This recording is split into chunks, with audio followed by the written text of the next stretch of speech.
अस्सलाम वालेकुम स्टूडेंट्स। इस वीडियो में हम एसर एक्सटेंसा 5220 ये आप देख सकते हैं, इसका रिव्यू भी करेंगे और इंशाल्लाह ताला इसको मैं आपको डिसमेंटल करके आपको इसमें हार्ड ड्राइव या रैम वगैरह के बारे में भी बताऊंगा किस तरह से हम इसमें रिमूव कर सकते हैं या लगा सकते हैं। सबसे पहले आपको एसर के बारे में बता दूं कि एसर ऑब्वियसली कोई बहुत ज़्यादा कोई वेल नोन कंपनी नहीं है, हालांकि एक अच्छी कंपनी है, ताइवान की कंपनी है और मतलब इस वक्त अगर रैंकिंग में देखा जाए तो छठे या सातवें नंबर पर ये आ रही है कंप्यूटर्स प्रोटेक्शन में। लेकिन ऑब्वियसली डेल या एचपी या लिनोवो के मुकाबले में ये कोई बहुत ज़्यादा टॉप रेटिंग या रैंकिंग कंपनी नहीं है। ये जो मेरे पास लैपटॉप है एक्सटेंसा 5220, ये आप इसके स्पेक्स देख सकते हैं। ये एक पेंटियम 4 बेसिकली अगर देखा जाए तो फैमिली का लैपटॉप है, ये आप देख सकते हैं। और इंटेल सेलेरॉन इसका जो है ना वो सीपीयू है। विंडोज़ विस्टा ये सपोर्टेड है बेसिक। अच्छा, ये विंडोज़ विस्टा क्यों सपोर्टेड है, ये बड़ा इंटरेस्टिंग फैक्ट है क्योंकि है तो ये पेंटियम 4, चलें आप इसको पेंटियम 4 कह लें। वैसे ही जहाँ तक सेलेरॉन का और पेंटियम 4 का डिफरेंस है ना, वो भी आप मेरे बेसिक लेक्चर्स में देख सकते हैं। फिर कोर टू ड्यूल कोर में क्या फ़र्क है, ये बेसिकली सिंगल कोर। पहली बात तो ये कि इसका प्रोसेसर सिंगल कोर है। दूसरी बात ये है कि ये बाय डिफ़ॉल्ट 512 MB रैम के साथ आता है, यानी कि हाफ GB आप कह सकते हैं। ऑब्वियसली बहुत कम रैम है। तो फिर विंडोज़ विस्टा कैसे सपोर्टेड है? विंडोज़ विस्टा इस तरह सपोर्टेड है कि अगर आप इसकी रैम को अपग्रेड कर देते हैं, ये देखें यहाँ पर इसके स्पेक्स आप देख रहे होंगे 2GB DDR2।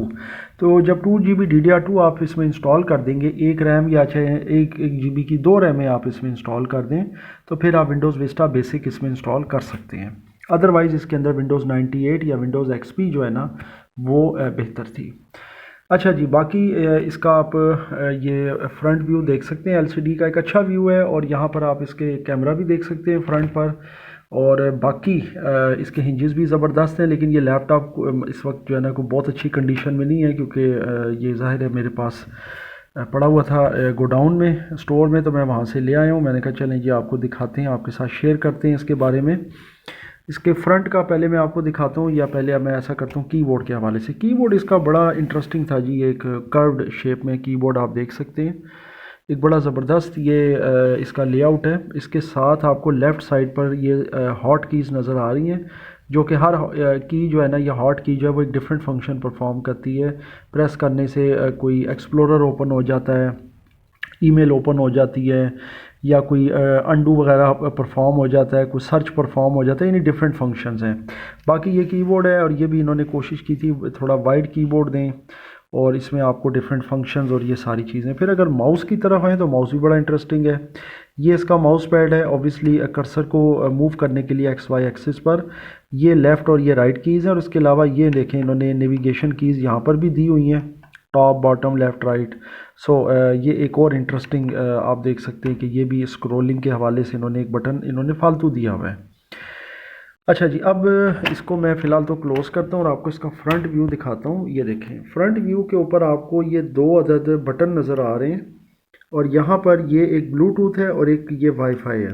तो उसको इन बटन से आप ऑन कर सकते हैं, आप अपनी फिंगर की मदद से। वक्त गुजरने के साथ जाहिर है कि वेयर एंड टीयर की वजह से इसके ये बटन्स ख़राब हुए हैं। बहरहाल इन बटन्स का फंक्शन ये था जनाब कि ये आपका जो लैपटॉप था उसके ब्लूटूथ या वाईफाई को ऑन ऑफ करते थे। इसके बाद जनाब अगर हम साउंड की तरफ आएँ, यानी कि ये जो सेक्शन है ऑडियो का, ये बड़ा इंटरेस्टिंग है। यहाँ पर आपको एक ग्रीन जैक नज़र आ रहा है, फीमेल ऑब्वियसली सॉकेट है, जैक नहीं है बल्कि वैसे हम कह देते हैं अक्सर। तो ये जो ग्रीन है ये आउट के लिए है, स्पीकर आउट आप कह सकते हैं। यहाँ पर यहाँ हैंड्स फ्री लगा सकते हैं, यानी अपना हैंडसेट जो भी वट एवर हेडसेट वगैरह लग जाएगा। यहाँ पर माइक लग जाएगा। ये जो आपको ऑरेंज वाला नज़र आ रहा है, वेरा जो ब्लू वाला है ये लाइन इन है। ये किसी टाइम पर हम बहुत पहले 15-20 साल पहले या 12-14 साल पहले तकरीबन हम लोग यूज़ करते थे कैप्चरिंग कार्ड या TV card, TV tuner cards वगैरह। तो उनकी ऑडियो के लिए एक लाइन इन हमें चाहिए होती थी। तो ये बेसिकली जो ब्लू वाली आपको सॉकेट नज़र आ रही है इन, ये उसके लिए होती थी। अब आप यहाँ आ जाए, यहाँ पर आपको SD कार्ड की जो है ना ये आपको जैकेट मिल जाएगी। इसको जब आप प्रेस करेंगे तो ये बाहर आ जाएगा। ये तो खैर इन्होंने एक डमी इसमें लगाई हुई है। इसकी जगह पर आप एक कार्ड लगा सकते हैं, मेमोरी कार्ड, और वो आप ज़ाहिर है यूज़ कर सकते हैं। So it's another very important and good feature. ये तो हो गया जनाब इसका फ्रंट व्यू। अब हम आते हैं, अच्छा एक मज़े की बात और आपको बताऊं, ये फ्रंट पर स्पीकर भी इसमें गिवन है, मतलब एक और बड़ी ज़बरदस्त चीज़ है। अब हम साइड व्यूज़ की तरफ जाते हैं जी इसके और देखते हैं जी। ज़ाहिर है थोड़ा बल्की और भारी लैपटॉप है। अब इधर आ जाएं तो यहाँ पर आपको देखें कि ये भी एक आपको स्मार्ट बे नज़र आ रही है ड्राइव्स के लिए। ये देखें, ये आप देख सकते हैं। इसके हवाले से भी मेरे बेसिक लेक्चर्स मौजूद हैं कि जनाब ये इसका फंक्शन, ये कुछ स्लिप हो गई है बहरहाल। यहाँ पर आपको एक ये आई थिंक अगर मैं इसको गौर से देखूँ तो 1394 ये पोर्ट है जी आपकी। ये यूएसबी है, ये पुरानी थी 1.6 या 2 इसकी स्पीड थी, और ये आपको एक PS2 की भी सॉकेट नज़र आ रही है। ये VGA के लिए कि अगर एक्स्ट्रा कोई LCD आपने इसके साथ कनेक्ट करनी हो तो उसका एक जो कनेक्टर होता है वो यहाँ लगा दें, 15 पिन जो कनेक्टर है, और दूसरा दूसरी LCD के साथ लगा दें, तो एक इसके साथ आप स्टैंड बाई LCD भी यूज़ कर सकते हैं। इधर आए तो ये RJ45 है जी। ये जाहिर है कि एक फंक्शन है बड़ा इंटरेस्टिंग, और वो होता है किसी टाइम पे हम करते थे जब हम एक इंटरनेट कनेक्शन हम इस तरह का यूज़ करते थे, हमारे पास होते थे उस वक्त इंटरनेट केबल्स के थ्रू, तो वहाँ पर हम ये यूज़ कर लेते थे। इसके अलावा नेटवर्किंग के लिए भी ये यूज़ हो सकता है। आप नेटवर्किंग का RJ45 जैक इसमें लगाकर दूसरे लैपटॉप में तो डाटा ट्रांसफ़र कर सकते हैं। सो ये भी एक इंटरेस्टिंग फ़ीचर है। अब अगर हम इसकी बैक साइड पर जाएं तो अगर आप देखें तो आपको कुछ मज़ीद फ़ीचर्स मिलेंगे। ये तो इसका ऑब्वियसली चार्जिंग का जैक है, यानी कि यहाँ आप अडाप्टर जो है ना उसकी आप पिन लगा सकते हैं। ये आपको मॉडेम मिल जाएगा बिल्ट इन, यहाँ पर RJ11 कनेक्टर यहाँ पर लग जाता है, और यहाँ पर आपको यके बाद दीगरे 3 USB पोर्ट्स आपको मिल जाएंगी। सो ये बड़ा एक इंटरेस्टिंग इसका फ़ीचर था कि इसमें आपको बैक एंड पर जो है ना बैक साइड पर 3 USB पोर्ट्स मिल जाती थी। अब हम आते हैं जी इसके अगले साइड की तरफ, और यहाँ पर आपको ये सुपर ड्राइव मिल जाएगा। ऑब्वियसली इस सिस्टम के हवाले से एक अच्छा एडिशन है, क्योंकि सम टाइम हमें CD या DVD रीड करनी पड़ती थी, उस टाइम पर आपको पता है विंडोज़ वगैरह हम इसी से करते थे।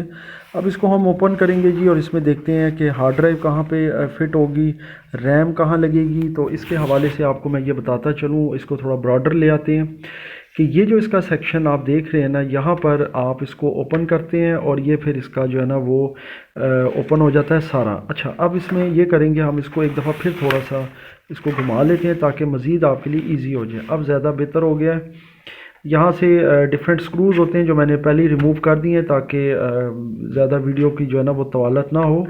आपने ये फ्लैट हेड स्क्रू ड्राइवर लेना है और यहाँ से इसको जो है ना आपने ओपन करना होता है, और यहाँ से ये चीज़ जब ओपन हो जाएगी तो ये इसका जो लिड होगा ना ये बाहर आ जाएगा। तो यहाँ पर इसके आपको 2 कंपार्टमेंट जो है ना मेन नज़र आ रहे हैं। एक तो ये आप देख सकते हैं कि बल्कि 3 कंपार्टमेंट है, सॉरी, ये वायरलेस लैन के लिए, ये इसमें से बाहर निकला हुआ है। ये आपको नज़र आ रहा होगा जी, ये रैम का सेक्शन है, रैम बैंक है। टोटल इसमें जो है ना एक ही रैम यहाँ पर सपोर्ट हो रही है और एक यहाँ पर हो रही है। देखें 2 इसकी स्लॉट्स हैं लेकिन एक अभी लगी हुई है, ठीक है। ये बेसिकली DDR2 रैम है, ये आप देख सकते हैं। इसको मैं आपको दिखा देता हूँ, और ये 512 की रैम है, ये लगी हुई है इसके अंदर, और ये बेसिकली DDR2 है। लगाने का तरीका मैं आपको पहले भी बता ही चुका हूँ। तो ये आपने इसमें इंसर्ट करके सॉकेट में ये आपने प्रेस कर देना है। ये सेक्शन हार्ड ड्राइव का है। हार्ड ड्राइव इसमें मैं कोई एक आपको लगा कर दिखा देता हूँ। SATA हार्ड ड्राइव सपोर्ट करता है ये। तो ये आप देख सकते हैं, इसको आप यहाँ से इसको प्रेस करेंगे ये, और ये आप कनेक्टर्स को देखेंगे, जब आप स्लाइड करेंगे तो ये आपकी हार्ड ड्राइव इसका फिट हो जाएगी। निकालने के लिए आपने इसको स्लाइड करना है जनाब। स्लाइड के लिए आप कोई स्क्रू ड्राइवर यूज़ कर सकते हैं। आहिस्ता आहिस्ता स्लाइड करें, एकदम से आप ना करें, तो वो मुकम्मल तौर पर उसके जो कनेक्टर्स होंगे ना वो बाहर आ जाएंगे। जब आपको गोल्ड प्लेटेड कनेक्टर नज़र आएंगे तो फिर आप समझ जाएँ कि ये हार्ड ड्राइव आपकी बाहर आ गई है। ये जनाब हार्ड ड्राइव आसानी के साथ जो है ना आपकी यहाँ से रिमूव हो जाएगी। बाकी ये है कि ये मदरबोर्ड का है, ये इसके आउट वेंट्स हैं हीट वगैरह के। तो ये बेसिकली जी इस लैपटॉप का एक रिव्यू था और एक क्विक रिव्यू भी था। साथ साथ आपको मैंने इसकी डिसमेंटलिंग भी बताई है कि किस तरीके से आप इसको मतलब डिसमेंटल कर सकते हैं, यूटिलाइज़ कर सकते हैं। इसका ये देखिए, ये मैंने इसका लीड दोबारा से लगा दिया है, और ये देखिए ये यहाँ से जो है ना ये बैठ जाएगा अब। तो बाकी उसके बाद आप फिर इसको जो है ना स्क्रू यहाँ से लगा सकते हैं। And that's a very good option. अगर ये थोड़ा सा उठा हुआ है तो आप इसको यहाँ से देखें, दोबारा से लैचेस को आपने प्रेस करना है और स्लाइड करना है अंदर की तरफ, ये आप देख सकते हैं। अब क्योंकि मैं एक हाथ से वीडियो बना रहा हूँ so it's getting little difficult to make a sense, लेकिन आई होप कि आपको समझ आ गई है कि किस तरीके से आपने इसको यहाँ से, ये देखें अब ये बिल्कुल बैठ गया जी यहाँ से, ठीक है, ये भी यहाँ से बैठ गया, ये भी बैठ गया, और अब ये बिल्कुल क्लियर हो गया ये इसका लीड।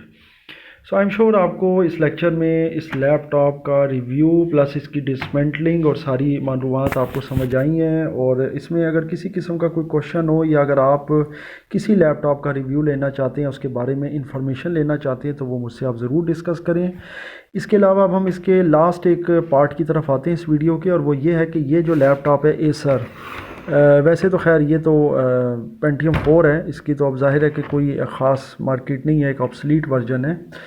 लेकिन अगर हम इस चीज़ को देखें कि एसर के जो लैपटॉप्स हैं, क्या वो कॉस्ट के लिहाज से ठीक है, कॉस्ट फ्रेंडली आप कह सकते हैं, तो बिल्कुल हैं जी, कॉस्ट इफ़ेक्टिव हैं, ठीक है। और सेकंडली ये है कि they are a good choice for people who have low budget, ठीक है। लो बजट लैपटॉप्स के हवाले से ये ठीक है, इसमें आप ये ले सकते हैं। बाकी इनकी परफॉर्मेंस भी बेहतर है क्योंकि इनके जो ज़ाहिर है कि हार्डवेयर आर्किटेक्चर और दूसरी चीज़ें वो ठीक हैं, बाकी दूसरे ब्रांड्स के मुकाबले में बहुत ज़्यादा रिलायबल नहीं है, उस तरह के फ़ीचर्स नहीं है, लेकिन फिर भी बहुत बेहतर लैपटॉप्स हैं। They are really a very good choice if you have low budget. मैं फिर कह रहा हूँ लो बजट के लिए ये एक अच्छी चॉइस है। ये तो खैर एक ऑब्सलीट वर्जन है, इसमें आई सीरीज़ में आप लैपटॉप ले सकते हैं, डेस्कटॉप ले सकते हैं एसर के, and they are good choice for people who have low budget.